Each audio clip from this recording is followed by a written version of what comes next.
You're listening to the Shorts and Series Podcast, episode 76. Today's podcast is brought to you by Audible.com. Get a free audiobook download and 30-day free trial at audibletrial.com/shortseries. With over 150,000 titles to choose from for your iPhone, Android, Kindle, or MP3 player. Today's podcast is also brought to you by Patreon. To figure out how you can help infuse our podcast with your awesomeness, visit patreon.com/PSM.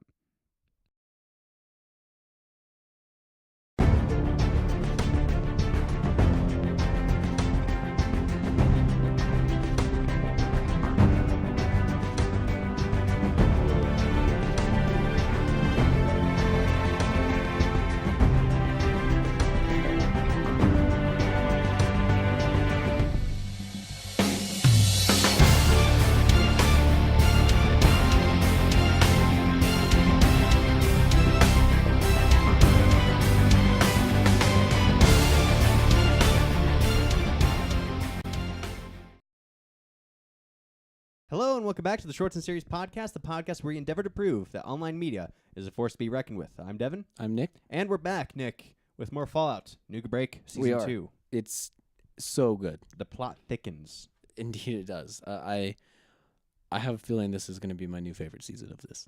Yeah, I feel like this season in particular, they're making an effort to...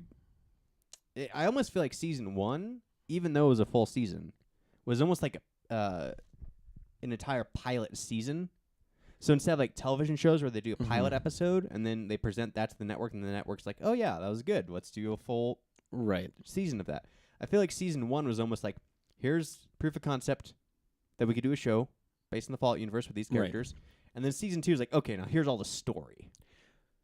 Because we're getting so much story. I kind of feel like Season 1 was maybe a proof of concept. Like, people actually do want to watch this, and they will watch this and enjoy it. And so we have the creative freedom now to actually implement a deeper storyline. Yes, and I like this for many reasons. One, we now have a bunch of storylines presented in Episode 1 and Episode 2. Mm-hmm. And they're separate. They're happening at separate times, which is something I love about TV is you get to know characters, and then all those characters have different storylines that intersect at different points. Yes. That's why I like TV shows that have an ensemble cast, like Lost or The Walking Dead, because then you could jump back and forth between various characters and their stories. Exactly. So you don't get tired of the stale story of just like two people. Exactly.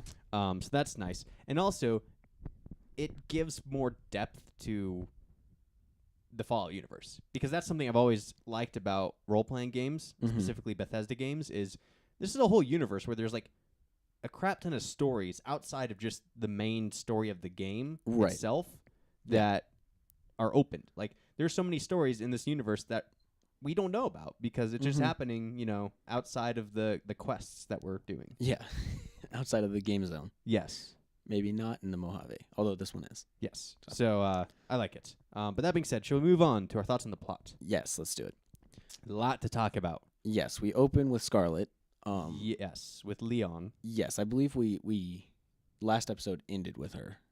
Yes. So we pick back up on that. She has made it to Leon's tent, and he's being creepy. He calls her his perfect one, and then possessively uses my Scarlet. Yeah, and is like, I gave you all the love, and I gave you everything, and you are mine. It's very creepy. Yes, very psychotic. Yeah, you almost get, it's almost an unsaid reality that she's probably some kind of sex slave of some kind. Like, he might be delusional enough to think that he actually, like, has affection, but he's just psycho. Like, straight up off the deep end. Absolutely, because she's definitely a slave. But he seems to be elevating her above all the other slaves. Yeah. Like, he had another chick come up and said, go clean off my Scarlet. She needs to, like, look her best or whatever. Yeah. Which was weird. And at first, we're like, okay, why is he so freakishly clingy and possessive and filthy with his language around her? We figure out later. We do. But we'll get to that when we get to that. Okay. I guess we're waiting. Yeah. Well, I mean, then we could talk about it now. It doesn't matter. Let's talk about it now. Okay. Nick. Later, the prophecy is kind of made clear. Yeah, it wasn't dramatically revealed. It was No. kind of like just, oh yeah, this is the prophecy. Yeah. Because everyone here knows it, and the fact that you don't is weird, audience. Yeah, it wasn't like, well, we got the prophecy from here, and it's this big revelation. It wasn't like we don't know where the prophecy came from. No. Well, why- it came from Leon. I'm pretty sure. The prophecy came from himself, so he's just like psycho delusional that much, or he's like, Yeah, I think so. It's kind of like Alexander the Great. He was like, I was literally born to conquer the entire world. I mean, he did it. He did do it, but he also prophesized it because he was a megalomaniac. That's true.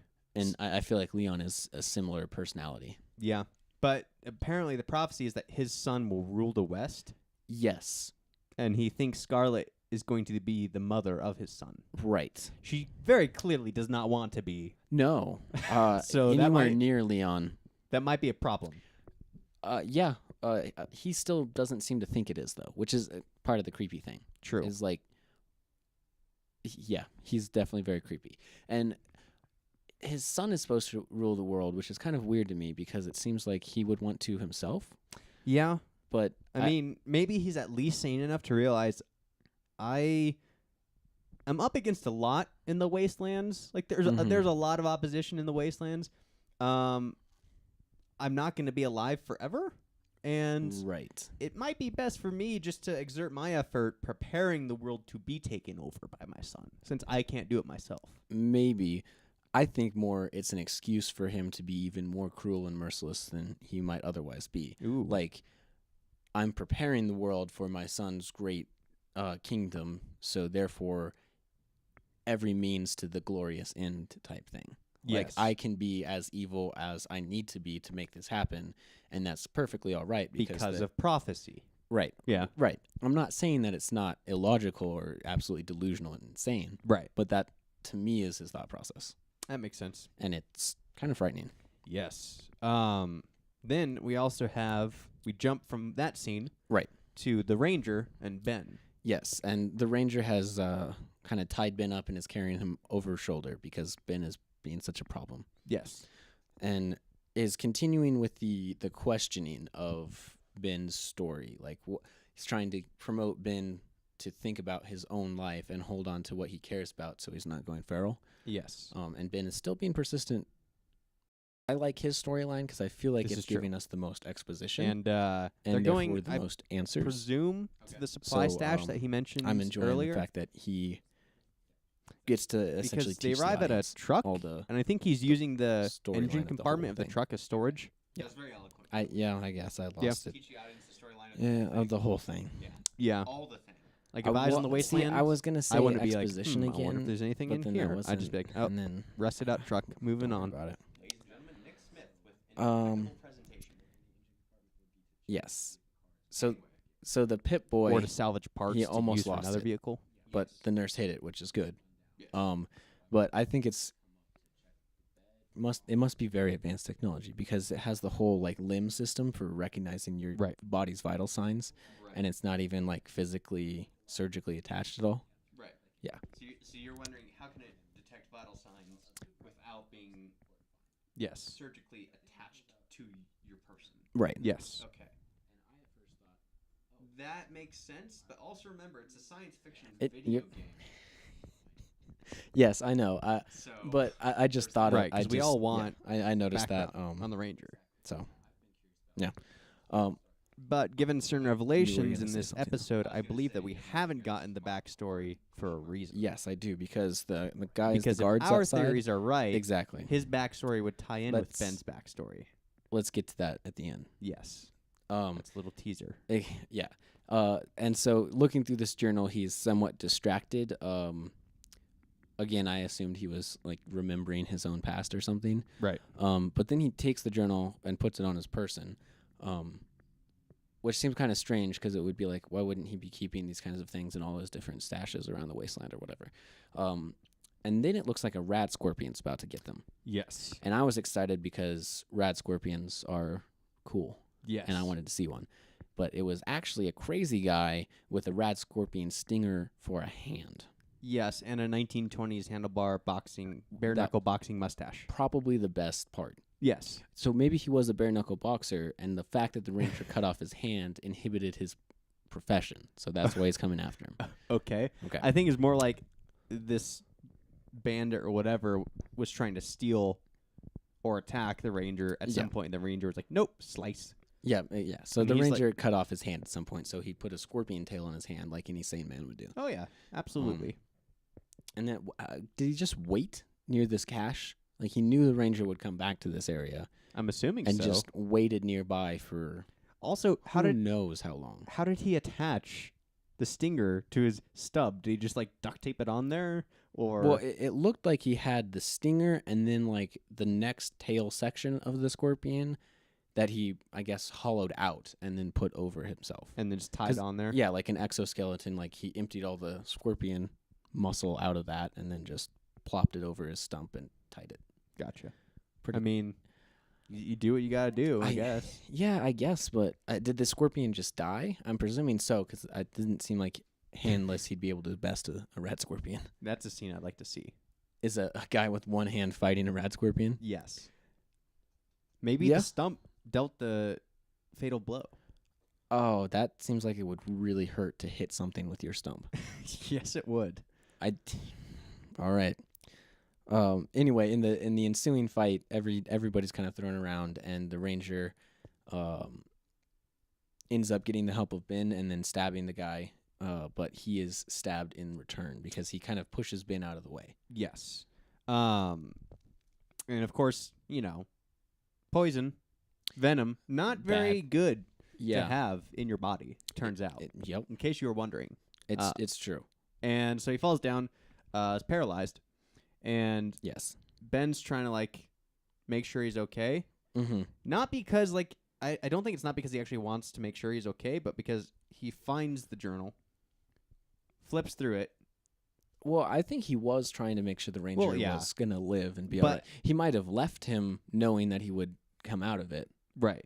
But he was trying to stabilize him, essentially. Yeah, well, because he finds the journal. Ben finds the journal. Yes. Flips through it. Remembers the photos. Well, I don't think... He has recognition of the photos. Right. And he's asking the ranger, why do you have this? Right. So he pulls off the ranger's mask. And so we see the ranger's face. Yeah.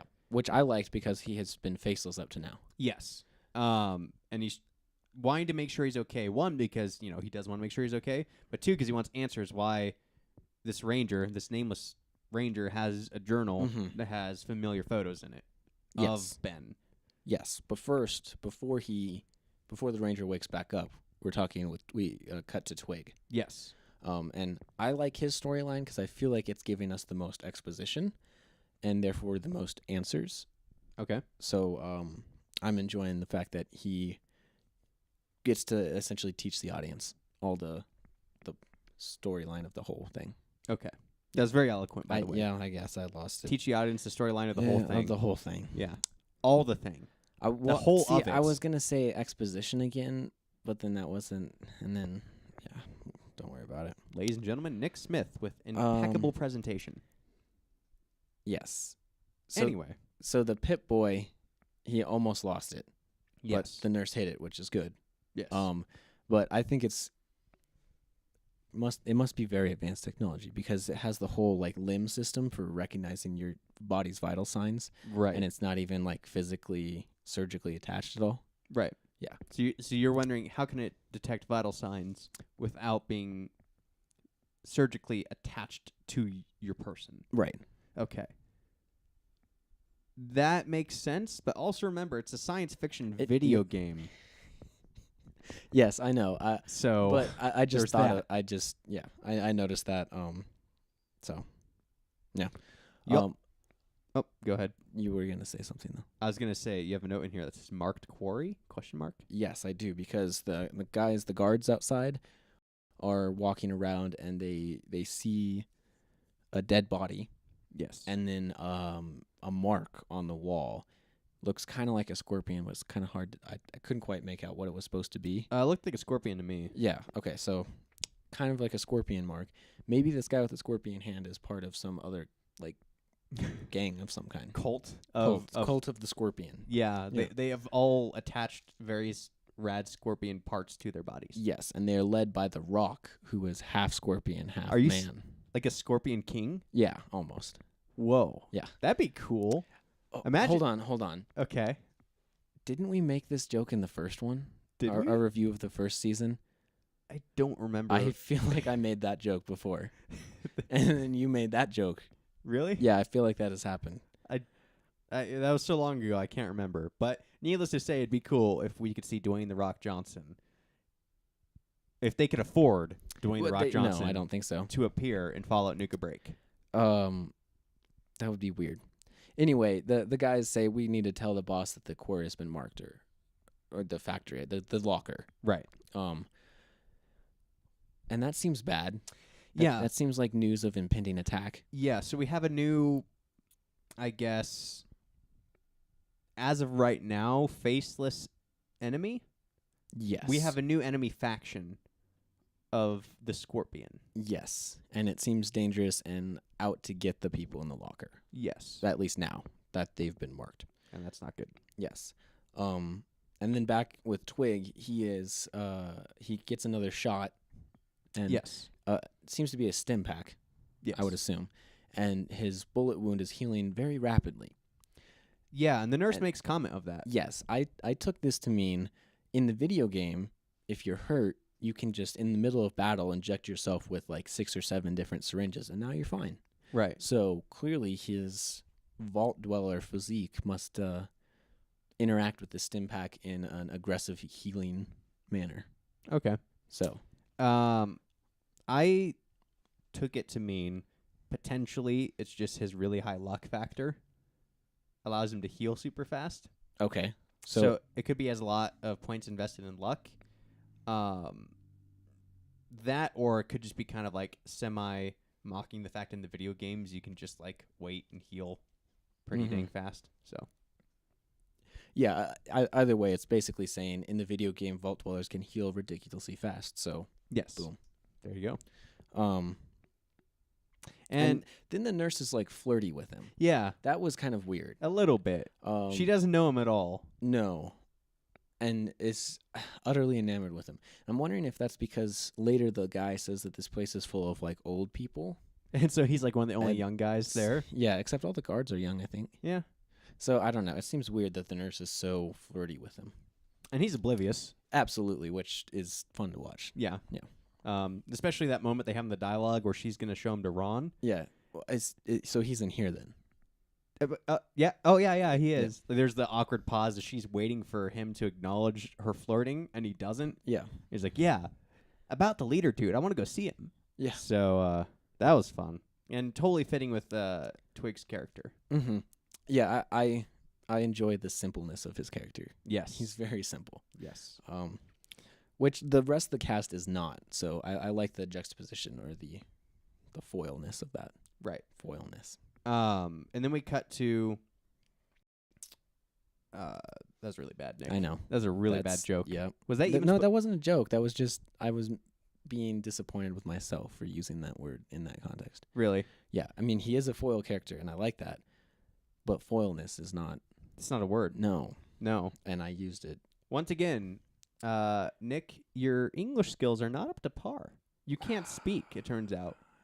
Is it the Yeah. pressure of having a webcam watching your every move? And Maybe knowing a little bit. and knowing that Every slip up will be enhanced with your editing. yeah, and literally knowing that Thanks. literally hundreds of thousands of people are watching this on YouTube Exactly. and seeing all your It's- mistakes. Can I let you in on a little secret that might make you feel better? We have no viewers right now. We have no live viewers, and we have maybe at max 10 views per YouTube video. Yes, I'm so aware. only 10 people will watch you mess up. I know.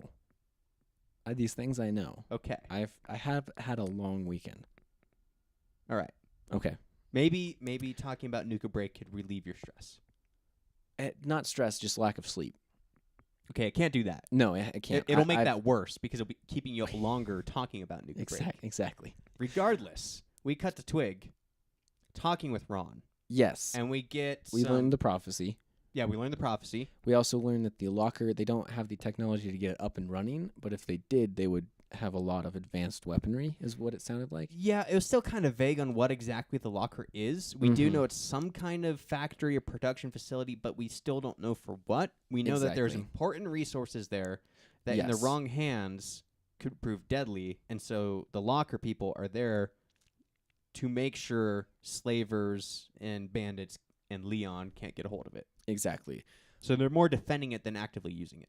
Yes, and I feel like that's a theme that I'm kind of familiar with from playing New Vegas. There's a lot of different things around that you can potentially go and secure to use for your purposes if you can get them up and running. Like Helios 1, for example, is a power plant that runs off solar power, but it's not, the solar panels aren't aligned, so it's only operating at 1% efficiency. Right. And if you figure out how to fix it and operate at 100% efficiency, then you can give a lot of power to whichever faction you want. That's kind of cool. It's very cool. And then there's also like Ellis Air Force Base has a bunch of mortars that if you can get there and convince them, they'll use them in the battle for your side. So it having something derelict that the Vault Dweller can fix for a huge battle coming up seems very reminiscent. Yes. Having not played New Vegas, I will trust your judgment there. But you mentioned a really quick side tangent fun fact. Helios 1. Yeah. We drove past the power plant that was based off of, I believe. Yes. On our road trip to California. Yes. They're in the Mojave Desert. Yes. The actual place. It's pretty crazy. I've seen people on vacations like that who stop by Good Springs, an actual town, stop at the town with the roller coaster that which we also drove by. Yes, we did drive by, that the next town is based off of. And essentially the whole area is very accurately modeled by Bethesda. Yeah. And it's really cool just to see that these are actual places Yeah. that they incorporate in the game. Exactly. It's very impressive. And the power plant was still being constructed, I think, when we drove by it. Yes. But I looked it up, and they're building a solar power plant in the middle of the Mojave. So apparently at some point it will cease operating at peak efficiency, and then at some later point a really smart Vault Dweller will go fix that. Ah, okay. So that's what will happen. Okay. Now we know. And knowing is half the battle. Yep. Thanks, Megatron. You're welcome. That's actually Optimus. I know. But Decepticons would never give out good information. They would just deceive people. They would. You're right. It's in their. I know. It's in their was name. Just, Decept. but you're annoying me. Okay. So I And I also, cast you this as is the not a villain. Transformers podcast. It's a Fallout Yeah. Nuka Break podcast. So let's get back to that Yes. with Ben. That's pretty much all that we learn is that they're old and weak people who kind of defend this plant or manufacturing facility that's not working, and then the prophecy. Yes.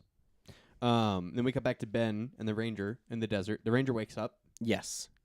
and he's paralyzed. He and is. He needs certain items to be able to get back into operation. I'm guessing 2 stim packs to either leg. Probably. Probably. And Ben says, I'll get you what you need, but Mhm. first you have to answer my questions. Why do you have this? And he holds up the Yes. journal. And then the Ranger explains Ben's entire story to Ben. Yes, because he doesn't remember either one because he's beginning to go feral, or two, 200 years is a really long time and you forget things. It is, yeah. And he hasn't yet met anyone who can help him remember. He feels almost Wolverine-esque in that manner. Like, Yes. what have I done that I've lived so long I can't remember or whatever. Right. And so we get Ben's entire pre-war backstory, which is pretty amazing. Essentially, he signed up to be part of the Vault program, got accepted, but then married someone. And so there weren't enough spots because they didn't expect him to bring in a +1. And so he said, well, then let her into the Vault. I'm going to go die in the desert. Right. But then the radiation didn't kill him. It turned him into a ghoul and I guess blasted his memory away. Supposedly. And so he's just been carrying around the ring, I guess. Mm-hmm. It seems like maybe he has some sort of weird sensation that his ring has vast importance to him, Yes. but he can't figure out what that is. Yes. And then what does the Ranger say? I forget what he said. I don't remember either. He says something that apparently doesn't matter because we can't remember it, but then he pulls a ring out that's on a necklace around his neck. Right. And I was like, what? You in fact, you turned to me and you had a look of incredulity on your face, like, what? Yeah, And that's exactly what you said. that happened. It did. And then I was thinking that maybe his wife hired him to go find Ben, but then I said, wait a minute. That was 200 years ago. She would be really old and She- probably dead. Yes. And then I said, he's the Ranger's Ben's grandson Or great or great grandson, depending on great grandson. I guess makes sense with the time scale. And then that blew Devin's mind. Yes. Because I was trying to think of why would this dude have what's very obviously The matching Mrs. band. Eldritch's wedding ring. Yeah. That makes sense. And then you said that, I'm like, oh, that makes total sense. Like they look roughly similar. I mean, granted, the ghoul It's thing, kind of hard to tell Yeah. because of the ghoulishness. but brown hair, and they're both white. I guess we're related then, Devin. we are. I It didn't turns know. out. So you didn't know that we're actually cousins. All right. There you go. But so Ben might have a great grandson on his hands. Yes, and I feel like that's a big reveal they're going for. And it would explain why the Ranger's so committed to finding Ben, keeping him safe, making sure he doesn't go feral. Yeah. And to me, it's kind of interesting because essentially Ben's been, since he's a ghoul, he's 200 years old, but he also is more relatable to a younger person. It Yes. feels like, at least in his personality and whatnot. So getting to know your grandfather, who's now the same age as you, is just kind of a weird situational. Yeah. Like, yeah, it seems weird because he's not like old and frail or whatever. He just has to make sure he doesn't go crazy. Yeah. So, That is weird. yeah. Hey, great grandpa. Yeah, what? Let's What go you get want? some brewskis. That's really weird. Yeah. And that's a good segue into our thoughts on the characters. We'll get back to Ben and the Ranger here in Okay. a bit. But lots of depth to the characters added this episode. Yes. We get tons of details on Leon. Oh, yeah. He's a complete megalomaniac who thinks he's going to have a son that rules the West. Yes. Kind of grandiose. Which explains, at the beginning, I put down a note that he was misusing and misunderstanding romance. Mm-hmm. And that He becomes... absolutely is. Oh, yeah. Yeah. And that's wise, because he thinks, oh, my son's going to rule the West. Yeah, it's all in service of himself, essentially. Yes. And he blames his actions on others. Like, he finds, like, ways that he's hurt people or mistakes he's made and finds a way to be like, well, that's because of you. Yeah, now you know what happens when you leave me or whatever. Yeah. And that, to me, was what told me, I think, that he's using the prophecy that he's created as an excuse for being able to commit these things. And this man's insane. Because Absolutely. to look anybody in the eye, say, see, now you know what happens to people when you run away. So I take a nuke. When you run away, I take a nuke and I kill a town full of people. Yeah. But that's your fault. What? You made me do it. Yeah. It's like you're the one who took the nuke launcher It's, and killed a town full of people. She had nothing to do with it. That's your choice, bro. Yeah. But so, I think if I went up to him and told him that, he would not respond kindly. No. I'm not sure if he would make it back. No, probably wouldn't. So he's crazy. He's straight up psychopath. Yes, and I like these kind of characters because you can rely on them to be evil, but you can't rely on them to do something predictable. Yes. So it's always fun to watch these kinds of insane people try to enact crazy plans of domination that you won't see coming. Yes. You'll never see them coming. That was a Yep, I got it. Iron Man reference. Thanks. Yeah, to the most villainous letdown ever. Yes.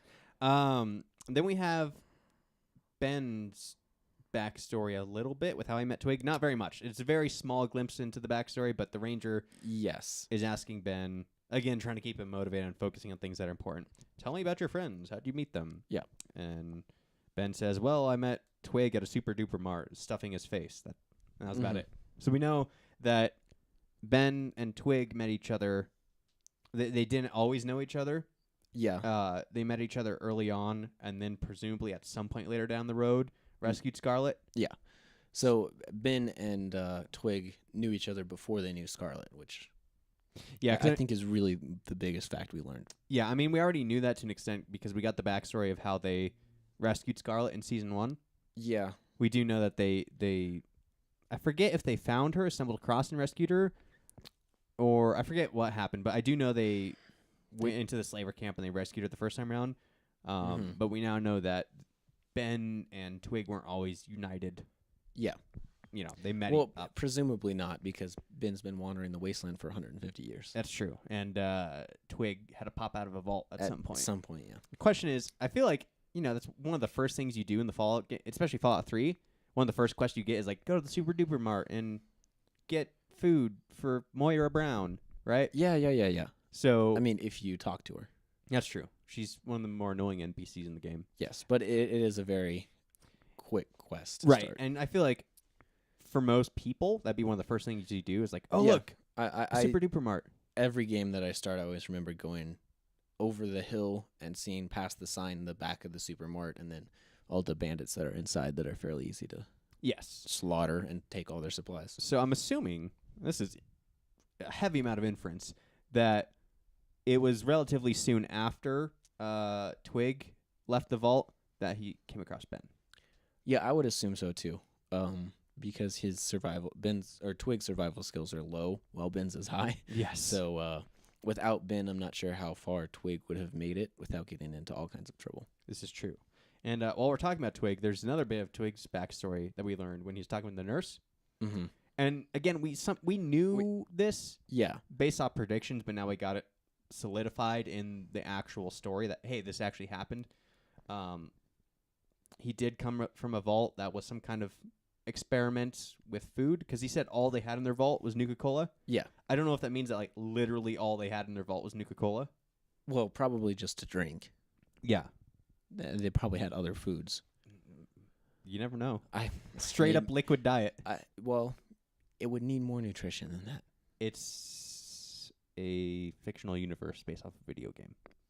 Yes, but It's Nuka-Cola. Nick, you drink it and you literally heal. That's the same with water, though. It's a crazy soda, you know. I guess, but no. It seems to me like his vault was a experiment in obesity. Yes. Almost like I have no idea what they were possibly thinking when they created that vault. Yes. So we know that he came from a vault that's mostly filled with Nuka-Cola. Mm-hmm. That he was the skinniest in his vault, and that he did not have a significant other while in the vault. Yes, presumably because he was pretty young as well. Also, presumably because he didn't fit everyone else. He Right, was yeah. too skinny to be deemed attractive. Maybe that was the experiment was in sociology like that. Ooh. Like if Or maybe it's a everyone double is- experiment. Maybe if everyone is super fat, everyone will just accept it, I guess. Yeah. And then it becomes the new standard. Right. And then if you're skinny, You're ooh. weird and emaciated. Yes. So there we go. Got a little bit of backstory with Twig in the vault. And then, again, this weird dynamic between Twig and the nurse. Where do you think that's going to go? I don't think it's going to go anywhere. I feel like Twig's going to continue to be oblivious to it. Maybe even Scarlet at some point later will point out, this nurse is all over you, Twig. Yes. Hop on that. I And, think- and he'll be like, no.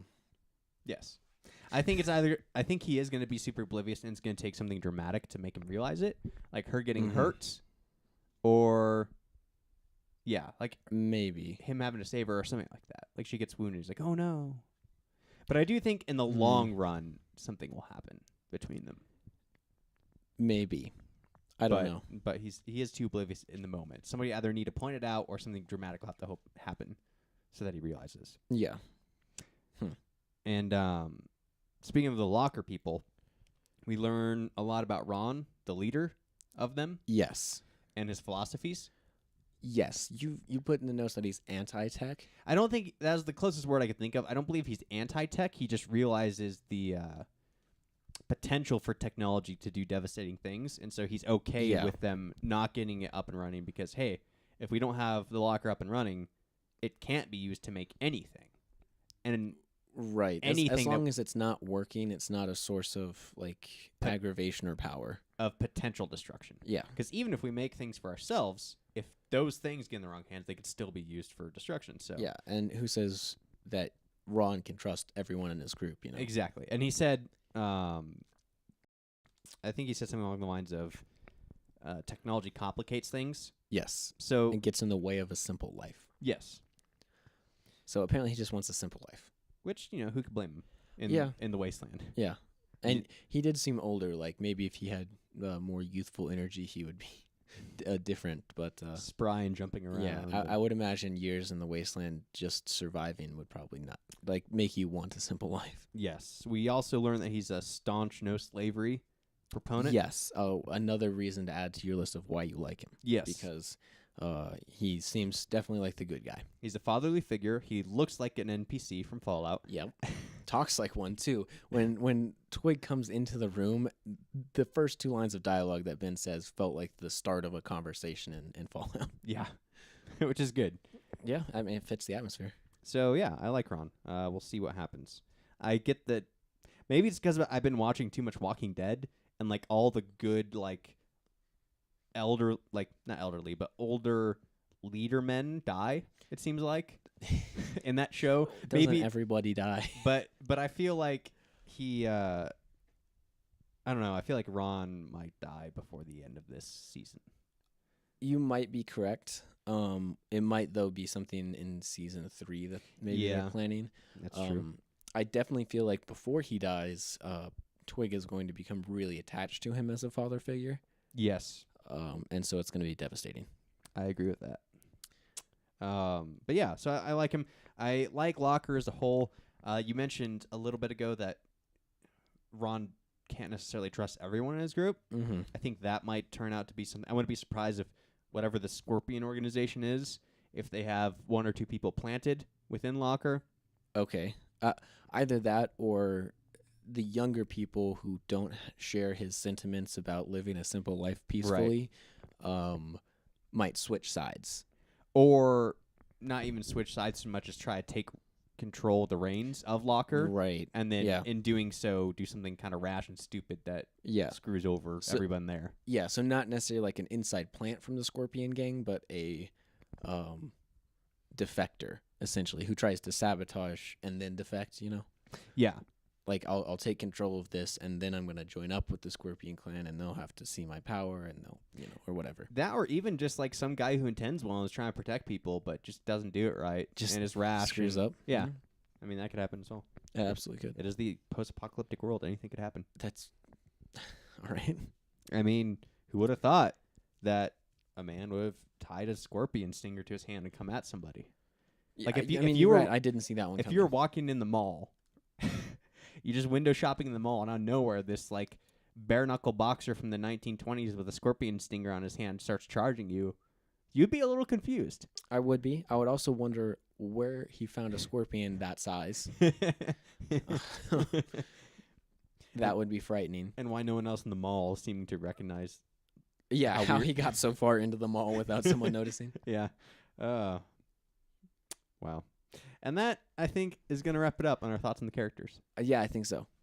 And then thoughts on the creative elements. I don't have much. It's mostly like a plot and character development episode. Yes, huge amounts of dialogue. I do like the stim packs, how they're not referred to as stim packs, but they have the same effects as them. So I feel like it's and they look similar. Kind of a subtle nod to the Fallout universe, which I like. Yeah, I feel like most of the creative elements weren't like actual visual things that are seen on screen so much as like nuances added into the dialogue and writing and that kind of subconsciously be like, oh yeah, Fallout. Like, remind you of the games. Yeah, I love the set of the car that's the cache of supplies. That felt very Fallout. So there's all kinds of rusted out cars in that world. Yeah. I loved when I first saw Twig waking up in the bedroom in the locker facility, like all the weird pipes and gauges on the wall behind him. Like, this feels very Megaton.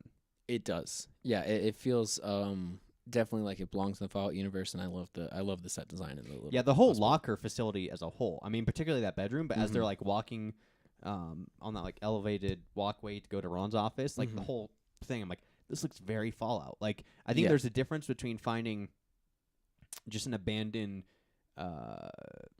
factory to film in versus, because I mean that like an abandoned factory in and of itself in the desert, does look very post-apocalyptic and worn down and whatnot. But the Fallout universe is a bit more, I don't want to say cartoony, but you know what I mean. Like it's more whimsical. Yeah, absolutely. And so to have like the essentially the the videos that you think of promoting industrialization, like the crazy ones that make all the workers seem like they're smiling the whole time they're doing their job. Right. It feels like one of those videos actually made. Right, and that's what they're going for too. Because Yeah. when you say that, I think of like propaganda posters from the 50s and 60s Exactly. with like the guy like with his lunchbox going off to work and Yeah. it's like you're helping defend your country. Yeah, exactly. And the facility, like, yes, it did look like a worn down factory, Mhm. but like the way that the corrugated steel's all bent and the way that there's gauges everywhere Mhm. and the colors that they use, it's like, yeah, it looks worn down and apocalyptic, but also like somebody lives here and it's homely and very Fallout. Yeah. So, So the whole locker set design is amazing. yes, feels straight out of. And then Ron's office, Mhm. again, the set design looked very Fallout, and then he himself is the most NPC looking character. Yeah. So that whole thing, like, yeah, that looks like a room I'd walk into in a Fallout game. Yeah, absolutely. So that was nice. Another thing I liked was when the Ranger. Okay, let's call it early. When Ben's great grandson, Oh, all right. because we're that convinced. Devin is by my proposition. Yes, I'm convinced that All that's right. where that plot line's going. So Ben's great grandson Mm-hmm. is reminding him of his backstory. Yeah. This is the second time we've seen this. There's that art style Mm-hmm. that you would expect from the Fallout universe with the like the 1950s, 1960s Yeah. feeling art style, documenting his backstory about Vault-Tec and Yes. whatnot. And it's amazing. I love that the break in style it's refreshing, and then it conveys information quickly and without having to find other actors or locations or all that kind of nonsense. It fills in the backstory easily and believably, and it's a In a Fallout art style. yeah. And that's the second time we've seen it. Mm-hmm. Because when we were getting the backstory about Twig and Ben rescuing Scarlet, Yeah. it was the same thing. We got the same style of animation. Yes. Yeah, and I feel like the quality is better than in the first season, but Oh yeah, definitely. So I'm liking this. I'm liking how we have a lot of we have like a bot. We have an A bot. We have an A plot, B plot, and C plot. mm-hmm. The Locker, the Ranger, and Scarlet. Yeah. So and presumably those are going to intersect at various points, and I'm excited to find out. yes. So I'm looking forward to the next episode. Yeah, absolutely. We just have to wait 2 weeks. Yeah, I know. It's almost more irritating than watching actual TV shows because we force ourselves to wait 2 weeks when instead of it's just online and we could just hit play. and watch the whole season. I think. Yeah, that's like, for example, I talked about it already. I've been watching Walking Dead. Mm-hmm. I'm on season 3, and I've only been watching it for like a week. Yeah. I've been watching like It's- 3-4 episodes a day. Yeah. I can't do that with this because we committed to like we're gonna review this, Watch it as we go. and so we can't know what's gonna happen. Legitimate reactions to everything that's happening in the plot. And it's on Yeah. YouTube, and we could watch the next video, but It's- no, we're Not going to. delayed gratification. It's for you. It's for you. We torture. That's such a first world problem. Torture. We Oh. torture ourselves with not being able to watch a video on YouTube for you guys who Exactly. are watching us on YouTube. That's about as Right. first world as it gets. It's about I as feel like non- there's definitely more than that. It's very. I have too many monitors for my double graphics card computer to handle. Okay. Yeah, that is very first world problem. We definitely. I don't think we'd make it very long in the wastelands, if those are the problems that we're complaining about. There'd be quite an adjustment period at least. Yes, there would. And that being said, I think that's going to wrap up this podcast. I think so. All right. If you guys want to let us know what you think of Fallout New Break Season 2, don't send us spoilers, but send us some feedback. Absolutely. You can spoil next week's episode because we'll have watched it by the time we read it. Yes. But no further than that, Yawn. We're looking at you. I guess. Yes, you can email us at feedback@proactivesoccermedia.com or leave Google voice message at 720-295-0885. Yes. You can also leave your comments in the comment section on our YouTube page. Revolutionary. Yeah, I know. Yep. It's the future. Okay. I mean, YouTube's pretty dang new. It's pushing the innovation of online video. It really is. It's only been around for like a few months, right? Okay, stopping this. We have a website. It's proactivesoccermedia.squarespace.com. Yes. Also, the YouTube page, which you never let me say the link to, was youtube.com/proactiveslackers. So go check that out. We also have a Facebook page, Facebook.com/proactivesoccermedia. a Twitter page, Twitter.com/PSM_company. We also have our own personal Twitters. I'm at ProSlackerNick. I'm at Devin_H. That's DEVYNN_H. And if you want to help support us to keep doing this for longer, you can do so via Audible, which is audibletrial.com/short series. You can get yourself a free audiobook and a free month of Audible. Absolutely. Over 150,000 titles to choose from. I'm sure there's something post-apocalyptic. There's definitely something post-apocalyptic. I don't know if there's any Fallout-themed novels, but if there are, and they're read on Audible, you could get one. Yes. So go do that. You can also help support us with our Cafe Press store. cafepress.com/proactivesoccermedia. Or if you just want to give us money and not get anything in return. Well, except for the content we provide you. Right. Then you could do Patreon, which is patreon.com/PSM. It's a really cool service, and it would absolutely help us immensely. Yes. So go check that out. And quick comment for those of you who listen to the Nerd News podcast.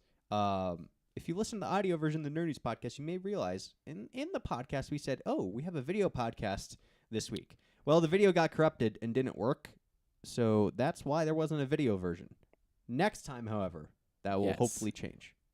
Hopefully. The video got corrupted. We couldn't use it. It wouldn't import into my editor, which is an issue if you want to edit things.